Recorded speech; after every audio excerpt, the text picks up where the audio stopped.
Folks, I don't know if you've heard this recently, but it appears that flipping homes is becoming more profitable and more consistent, at least on a percentage basis. I think we need to dig into this number because both Dustin and I kind of do this thing for a living. And also, we need to talk about an exciting product called a no ratio DSCR loan. I will admit, I don't know what that means. But at the end of the day, Dustin, how you doing, man? Good, good. How are you? I'm doing well. So you brought up off air an interesting article talking about some recent stats in flips. I thought we should share them with the audience and maybe throw out a little bit of caution because maybe it's not as rosy as the headlines are. What'd you find? What'd you see? Yeah, so it was a good article I read this morning from the MPA Mortgage Professionals of America, and they were citing data from Atom. It's ATTOM. They're based here in Southern California, very prominent real estate data collection company that I use, and it's good for our business. But anybody in the industry, in my opinion, should have something like Atom in their toolbook or tool shed. But what I found interesting was specifically in Q1 of 2023, now this is nationwide, okay, the amount of homes sold in the US, okay, 10% of those were flips. Okay, and why it's important, in my opinion, is that from 20, or let's just start with Q4 of 2022, it was 9%.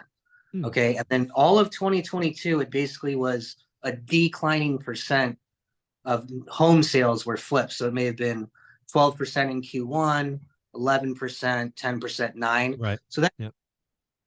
downward trend changed. But what I found more interesting was and this is why I love this data, the average ROI for a flip, this is across the US, so take it with a grain of salt, was 22.5% in Q1 of 2023, but it was 27% in Q1 of 2022. And then 52% in the middle of 2020, right? So, oh yeah, ouch. yeah, the carrying costs that you have now obviously play a big factor in that. The lack of, potential buyers in the market that you could market to plays a big factor in that, right? Which is, why it may not be clearly out of the woods yet for flippers, because at Yeah. 20% margin, you go another 6 months not getting that sold. Now all of a sudden that's a 20% loss. So Yeah, no, I agree. I think what's really going on, and I actually talk to 3 different flippers a week and have been doing that for 3 years. 2020 was the easiest year to flip ever. You could be a horrible flipper who misses deadlines, can't budget, can't do this, can't, and you bought the wrong property and make money. That's how easy it was, 50% margin. Then we get into Q4 of 2022. It was tough. The market locked up. And what has since transpired now, 6 months later, is you basically have two flipping markets. You have markets below the median. If you're buying junk, fixing it up to FHA or VA standards, easy as pie to sell. They sell once you get past the 90-day, rule, they're selling like hotcakes. And I talked to one guy yesterday, Adrian, who had a 600K month profit. I talked to Jason last Sunday. He had a 300K profit, all because they're staying below the median. However, if you're staying above the median, your days on market are longer, your hold times are longer, your risk profile is longer, the buyers are pickier. Don't go there. So I really think what's going on today with the collapsing margins is you're seeing one set of investors struggle and lose, and the other just going, give me more, give me more. I mean, I have one guy, Omar, who's buying everything he can below the median because his market just has no inventory. So it's pretty wild out there. And would you think that, with Omar and Adrian and Jason, who I know really well, thanks to you, going below the median, being able to target the FHA first time home buyer is a big factor in it compared to, you're going above the median, you've got conventional, you got people that got to put a lot. No question. Yeah. If you're going in, so basically what Jason, Omar, and Adrian, all 3 of them did is they all took losses in Q1 from bad decisions in Q4. Right, the market turned, people got hurt, 6-figure hurt, like really hurt. Were they above But the median back then in Q4? well, they had a mix of it. They had a mix of inventory, right? Heading into that market, anything you bought and you did good work on, you made, but the market locked up. All of them have explicitly said on this channel they got religion. and they're now their exit is below the median. So now their marketing dollar below the median.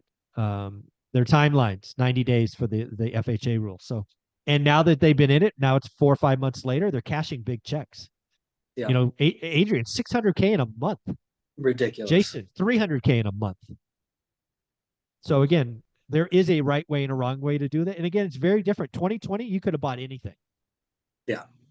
You know, 2022 December, it didn't matter. Nobody was buying. Now, if your end buyer is to buy a slumlord property, fix it up, do good work to FHA standards, sell that way, easy as pie. And we got data to prove it. Agreed. Agreed.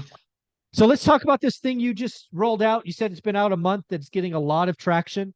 And again, I will admit to not knowing the soup that makes this up, but it's called a no ratio DSCR loan. What is that all about? Yeah. So, most, at least on our channel, we're going to be talking about great deals with a DSCR that has a ratio above 1 or 1.25 or 1.1. Like, you're going to get different pricing, but ultimately you always want something that has a ratio over 1, which is right, cash flowing positive. No ratio is, we don't care what it is. Now, obviously, if you have a property that's above 1, you want to go with a ratio product because you're going to get a better deal. But whether you're at 0.75, 0.5, 0.2, as crazy as that may sound, we don't care in terms of being able to get you the keys. Now, there is going to be a price difference, but the price difference right now is pretty minimal, in my opinion, what it should be. Okay. And I think it has to do with our kind of end buyers on Wall Street realizing they're missing out on a lot of potential business, because this will go back to our conversation at the beginning of this video. A lot of flippers out there believe that they can either sell a property for more when they get in or rent it out. Maybe it's a buy and hold strategy from a flipper. Doesn't always have to be selling it. Then what the appraiser thinks. Because the appraiser, I can tell you right now, they're super conservative. Yeah. They don't want like on the hook on an audit 6 months from now saying, why did you do this at this value? So they're coming in really conservative. So that discrepancy between what our clients think versus what the appraiser thinks will kill a lot of deals. So the no ratio, going back to the pricing difference, on average, let's say all things equal, loan to value, credit score, experience, history, etc. The only thing different is that, let's say property A is the no ratio and it's at 0.6 on the DSCR. Okay. You're going to see probably a 0.6 to 0.7 difference in the rate. Okay. Or if you want to get the same rate, you're talking maybe 1.5 points, maybe 1.75 in extra points. So closing costs, like 1.5% of the loan amount, which, look, about a year ago, if you were sub 1 on the DSCR, you were talking maybe a difference of 1.5% on the rate, right, to maybe 2.5 to 3% in points. So that's cut down marginally, almost in half, which is pretty big. Yeah. So one of the things is, you're right. I'm hearing a lot about busted appraisals in this market. And again, if you're doing the work and you know your market, appraisers are going to be conservative on purpose. I would tell you to use it to your advantage when you're buying a property, frankly. But then you got to finance it. And, sometimes apparently this no ratio DSCR loan could really help. So if somebody is out there flipping and hopefully doing it below the median as far as the ARV goes, and they wanted to reach out and see if you could help them, maybe this product is for them, how would they reach out? Yeah, just go to our website, convoyhomeloans.com, and make sure you came from ORAT. That way, John and myself can help you out. I can't stress this enough, folks. If you're going to go to that convoyhomeloans.com, say you came from ORAT, so you get one of the two main guys. You don't get, someone else. All right, buddy. Take care of yourself. Thanks. Thank you.